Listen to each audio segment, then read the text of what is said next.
Достар, менің атым Нұрсила, менің каналыма қош келдіңіздер. Бүгін біз шашқа үй жағдайында желатиннен ламинирование жасаймыз. Егер қызықты болса, менімен бірге қалыңыздар.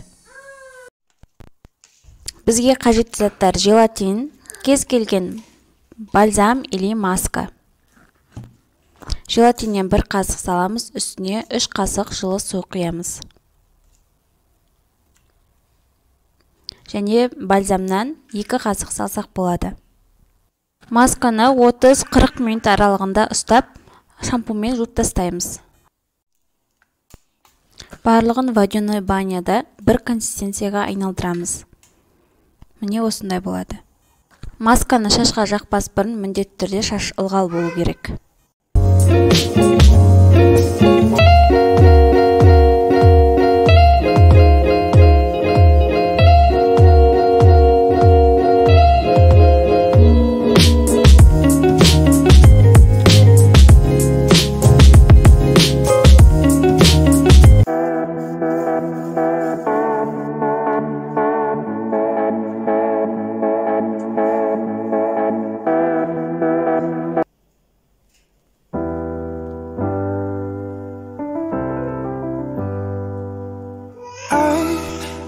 Sometimes and I can't seem to find a light between the walls I built for myself right in my mind.